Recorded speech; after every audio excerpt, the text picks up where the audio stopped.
Hi hello friends, welcome back to our channel. ఈ సీరియల్లో ఏం జరగబోతుందో ముందుగానే తెలుసుకుందాం. ఫ్రెండ్స్, డైలీ సీరియల్ నోటిఫికేషన్ కోసం ఛానల్ని సబ్స్క్రైబ్ చేసుకోండి ఫ్రెండ్స్. అండ్ పక్కనే ఉన్న బెల్ ఐకాన్ని క్లిక్ చేసి ఆల్ ఆప్షన్ని సెలెక్ట్ చేసేయండి. ఇక లక్ష్మీ మిత్ర ఇద్దరు ఆనందంతో నవ్వుకుంటూ వెళ్తూ ఉంటారు కదా. సడన్గా అయితే మిత్ర కారుకి ఎదురుగా ఒక పెద్ద గుంట రావడంతో ప్రమాదం తప్పిందనే చెప్పాలి. ఇక వెంటనే కారు ట్రబుల్ ఇస్తుంది. మిత్ర గారు మీకేం కాలేదు కదా అని లక్ష్మి కంగారు పడిపోతూ ఉంటుంది. మిత్ర కూడా లక్ష్మి నాకేం కాలేదు, నువ్వు సేఫ్గానే ఉన్నావు కదా అని చెప్పేసేసి ఇద్దరు అనుకుంటూ ఉంటారు. ఇక వెంటనే లక్ష్మి, మిత్ర గారు ఇదంతా నాకెందుకో భయంగా ఉంది, అపశకునంలాగా అనిపిస్తుంది, ఇప్పుడు ఇదంతా అవసరమా చెప్పండి, ఇంటికి వెళ్ళిపోదామా అని అనగానే, ఏంటి లక్ష్మి మరి ఇంతలా ఆలోచిస్తున్నావు, ఏం మాట్లాడుతున్నావు, కారుకి చిన్న రిపేర్ ఉంది అంతే, అదే రిపేర్ అయిపోతే హ్యాపీగా మనం చేరుకోవాల్సిన ప్లేస్కి వెళ్ళిపోతాం. దానికోసం మైండ్లో అన్ని డిస్టర్బెన్స్లా అన్ని నెగిటివ్ ఆలోచనలు ఉండకూడదు అని చెప్పేసి ఆ పక్కనే ఉన్న ఒక వ్యక్తిని పిలిచి ఇక మెకానిక్తో కార్ని రిపేర్ చేయమని అంటూ ఉంటారు. అతను వచ్చేసి కార్ అయితే రిపేర్ చేస్తూ ఉంటారు. ఈ లోపల మిత్ర వచ్చేసి ఫోన్ చెక్ చేస్తూ ఉండగా ఇక వెంటనే, ఏంటి మిత్ర గారు అంత టెన్షన్ పడుతున్నారు, ఏమైంది అని అనగానే, ఇందాక మామ్ ఫోన్ చేసింది లక్ష్మి, ఇప్పుడు ఫోన్ చేద్దామంటుంటే అస్సలు సిగ్నల్స్ కలవటం లేదు అని అనగానే, సార్ ఈ ఏరియాలో సిగ్నల్స్ ఉండవు సార్, చాలా కష్టం సిగ్నల్స్ రావడానికి అని చెప్పేసి అంటూ ఉంటారు. ఇక వెంటనే మిత్ర గారు ఇంకొకసారి ఆలోచించండి, ఇప్పుడు మనం ఆ ఫారెస్ట్ ఏరియాకి వెళ్ళటం అవసరమా చెప్పండి అని అనగానే ఇదంతా రిపేర్ చేస్తున్న కార్ డ్రైవర్ వినేసేసి, ఏంటి ఆ లోపల ఉన్న ఫారెస్ట్లోకి వెళ్తున్నారా అని చెప్పేసి ఆశ్చర్యపోతాడు. లక్ష్మి అతను అలా మాట్లాడడంతో ఇంకాస్త భయపడిపోతూ ఉంటుంది. ఇక వెంటనే, అవును అక్కడికి వెళ్ళాలనుకుంటున్నాం అని చెప్పేసి మన లక్ష్మి కూడా చెప్పడంతో, వద్దు సార్ వద్దు, అక్కడికి ఇటువంటి పరిస్థితుల్లో ఎప్పుడూ వెళ్ళకూడదు, అందులోనూ మీరు కొత్తగా పెళ్ళైనట్టు ఉన్నారు, పసుపు బట్టలతోటి అందులోపలికి వెళ్తున్నారా, అలా వెళ్ళకూడదు సార్, నా మాట వినండి, మీ మంచి కోసమే చెప్తున్నాను అని చెప్పేసి అనగానే, నువ్వు కేవలం మెకానిక్ పని మాత్రమే చెయ్యి, మాకు ఉచిత సలహాలు ఇవ్వద్దు అని చెప్పేసి అనగానే ఇక లక్ష్మి అయితే చాలా భయపడిపోతూ ఉంటుంది. ఇక మన లక్ష్మి, మిత్రగారు ఎందుకోనండి మనసు 1కి 10 సార్లు కీడే సూచిస్తుంది, అక్కడికి వెళ్లకుండా ఉంటే సరిపోతుంది కదా అని చెప్పేసి అనగానే, ఈ లోపల ఈ మెకానిక్ మళ్ళా మంచివాడు కావటంతో, చూడండి సార్ కార్ అస్సలు స్టార్ట్ అవటం లేదు సార్, ఇక్కడ నుంచి చాలా దూరం వెళ్ళి సామాన్లు అవి తీసుకురావాలి, చాలా టైం పడుతుంది, కాబట్టి మీరు వెనక్కి వెళ్ళిపోవడం మంచిది అని అనగానే, నువ్వు వెనక్కి వెళ్ళిపోమన్నంత మాత్రాన వెళ్ళిపోతామా ఏంటి అని చెప్పేసి, ముందుకి ఇంకేమైనా ఉందా ఏమో చూద్దాం, ఎవరైనా వస్తారేమో చూద్దాం అని చెప్పేసేసి లక్ష్మీ మిత్రలు అలా నడుచుకుంటూ వెళ్తూ ఉంటారు. చీకటి పడిపోతూ ఉంటుంది. మిత్ర ఏంటో పట్టిన పట్టు విడవకోకుండా పెళ్ళైన వెంటనే అడవిలోకి తీసుకొని వచ్చేసేసి ఆ ఫారెస్ట్లో ఉన్న వాళ్ళ ఇక ఆ హౌస్కి తీసుకొని వెళ్ళాలని చెప్పేసేసి చాలా మొండి పట్టే పడతారు. మరోపక్క మనీషా రౌడీలకు ఫోన్ చేసి, ఇద్దరి ఫోటోల్ని పంపిస్తున్నాను, లక్ష్మీ ప్రాణాలను తీసేయాలని చెప్తుంది కదా, చింతపల్లి రోడ్లోంచి వెళ్తున్నారని మొత్తం ఇన్ఫర్మేషన్ ఇస్తుంది కదా. సో ఇక రౌడీలు ఏం చేస్తారు, వాళ్ళు వెళ్తూ ఉండగా ఇక వాళ్ళని అయితే ఫాలో అవుతూ ముందుకైతే వెళ్తారు. ఇక వెంటనే లక్ష్మి, అదిగో చెప్పానా ఎవరో ఒకరు వచ్చి హెల్ప్ చేస్తారని, కారు వస్తుంది, వాళ్ళని హెల్ప్ అడుగుదాం అని చెప్పేసేసి వాళ్ళ వైపు అలా చూస్తూ ఉండగా కారులో నుంచి రౌడీలు అయితే కిందకి దిగుతారు. రౌడీలు కిందకి దిగి అమాంతం చేతిలో నుంచి పెద్ద చాకునైతే తీయటంతో ఇదంతా చూసిన మన లక్ష్మికి మ్యాటర్ అర్థమైపోతుంది. ఎవరో వీళ్ళు రౌడీలు తరమటానికే వచ్చారు అని మిత్ర చేతిని గట్టిగా పట్టుకొని, మిత్ర గారు ముందు రండి అని చెప్పేసి పక్క వైపు నుంచి మిత్రను తీసుకొని పరుగున వెళ్తూ ఉంటుంది. కానీ వాళ్ళు ఒక్కసారిగా మళ్ళీ లక్ష్మీ మిత్ర దారికైతే అడ్డుపడతారు. వాళ్ళని పూర్తిగా వెళ్ళనివ్వకోకుండా అడ్డుకుంటూ ఉండటంతో ఇక లక్ష్మి కంగారు పడిపోతూ ఉంటుంది. మిత్రని కాపాడాలి అని అనుకుంటూ ఉంటుంది. కానీ మిత్ర రౌడీలు రావటంతో లక్ష్మీనే వెనకను పెట్టి మిత్రే ఆ రౌడీలకు ముందుగా నుంచోటం అయితే జరుగుతుంది. ఇక మిత్ర గారు నాకు చాలా భయంగా ఉందని అనుకుంటూ ఉండగా ఈ లోపల మిత్ర ఏంట్రా ఏంటి ఏం చేద్దాం అనుకుంటున్నారు అని అనగానే మీరు తప్పుకోండి సార్, ఈ అమ్మాయి ప్రాణాలని తీసేయాలి ఈరోజు అని అనగానే ఏంట్రా నా భార్య ప్రాణాలను తీసేది అని మిత్ర అంటూ ఉండగా అబ్బో ఇప్పుడు అర్థమైంది భయ్యా నాకు, ఈ అమ్మాయి ప్రాణాలు తీయాలి అంటే ముందు నువ్వు అడ్డండకూడదు, నీ ప్రాణాలను తీయాలి అని చెప్పేసి రౌడీలు ముందు మిత్రను అయితే టార్గెట్ చేస్తారు. ఇక వెంటనే మిత్రను పెద్ద చాకుతో చేతి మీద అయితే ఇలా గాయం చేయడంతో లక్ష్మి అని గట్టిగా అరుస్తాడు మిత్ర. ఇక వెంటనే మిత్ర గారు అని వెనక్కి తిరిగి చూసి మిత్ర రక్తంతో ఇక కింద పడిపోవటంతో మన లక్ష్మి భయపడిపోతూ ఉంటుంది. మిత్ర గారు అని చెప్పేసేసి ఇక వెంటనే లక్ష్మి మిత్రని కాపాడడం కోసం వస్తూ ఉండగా రౌడీలు మళ్ళీ లక్ష్మిని అటాక్ చేస్తూ ఉంటారు. ఇక వెంటనే లక్ష్మి చాలా తెలివితేటలతో ఏం చేస్తుంది అంటే ముందు కిందకు ఉంటారు కదా మిత్ర పడిపోయి, మిత్ర పక్కనే ఉన్న ఇక ఇసుక దుమ్ము అనంతా కూడా ఆ రౌడీల కళ్ళల్లో కొట్టేస్తూ ఉంటుంది. గబా ఒకరి కళ్ళల్లో ఒకరికి ఇలా స్పీడ్గా కొట్టేయటంతో వాళ్ళందరూ లక్ష్మీ మిత్ర ఎటు వెళ్తున్నారు ఏం చేస్తున్నారు అన్నది చూసుకోలేకపోతూ ఉంటారు. ఇక వెంటనే లక్ష్మి వాడి దగ్గర ఉన్న చాకుని తీసుకొని ఇంకొకరు ముందుకు వచ్చారంటే మీ ప్రాణాలని తీసేస్తాను జాగ్రత్త అని చెప్పేసేసి లక్ష్మి రండి మిత్ర గారు అని చెప్పేసేసి మిత్ర అయితే మిత్రని అయితే లక్ష్మి తీసుకొని వెళ్తూ ఉంటుంది.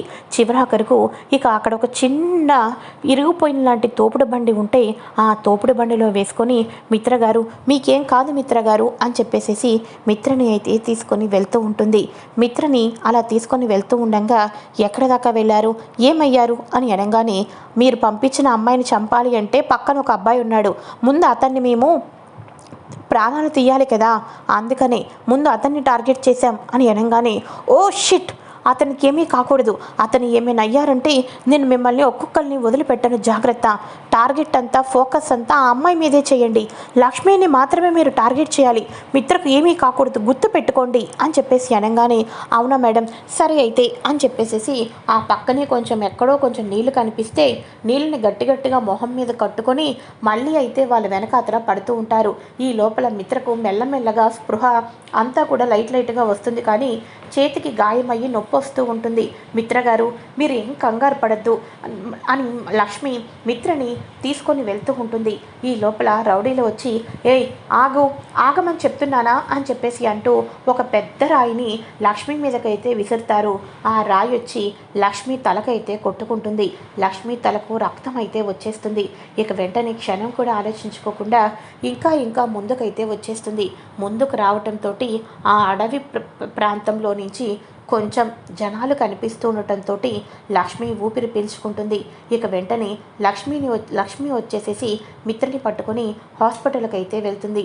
ఇలా హాస్పిటల్కి వెళ్ళి డాక్టర్ గారు అని చెప్పేసేసి లక్ష్మి మిత్రని తీసుకొని వెళ్తుంది కదా. ఇక ఈ లోపల నర్సెస్ అందరూ కూడా వచ్చి oh my god heavy bleeding వస్తుంది చేతికి అని అనుకుంటూ ఇక స్పృహ కూడా కోల్పోయే అవకాశం ఉందని చెప్పేసి మిత్రను లోపలికి తీసుకొని వెళ్తారు. తలకు గాయమయ్యి విపరీతమైన తలకు రక్తం వచ్చేస్తూ లక్ష్మి కూడా మిత్రను డాక్టర్లకు అప్పచెప్పేసేసి డాక్టర్ కాళ్ళ దగ్గరే ఒక్కసారిగా కుప్ప కూలిపోతుంది. ఓ మై గాడ్ తిను కూడా ఇలా స్పృహ కోల్పోయిందేంటి అని చెప్పేసేసి వెంటనే ఒక పక్క మిత్రను మరో పక్క లక్ష్మిని ట్రీట్మెంట్ చేయటం అయితే మొదలు పెడతారు. ఇక ఈ విషయం అరవిందకైతే తెలుస్తుంది. ఇక వెంటనే అరవింద షాక్ అయిపోతుంది. ముందే చెప్తున్నాను నా మాట వినిపించుకోలేదు అని చెప్పేసేసి అరవింద బోరున ఏడుస్తూ ఉంటుంది. లక్ష్మిని పెళ్లి చేసుకోవటం బట్టే మిత్రకు అడుగడుగున గండాలు వస్తాయని అక్క చెప్తూనే ఉంది, కానీ ఇంట్లో ఎవ్వరూ పట్టించుకోలేదు. ఇప్పుడు చూడండి మిత్ర చావు బతుకుల మధ్య ఉన్నాడు అని చెప్పేసేసి ఏమీ తెలియని అమాయకురాల్లాగా ఇంటికి వచ్చిన దేవయాని అయితే ఇక అరవిందను ఇంకా రెచ్చగొడుతూ ఉంటుంది.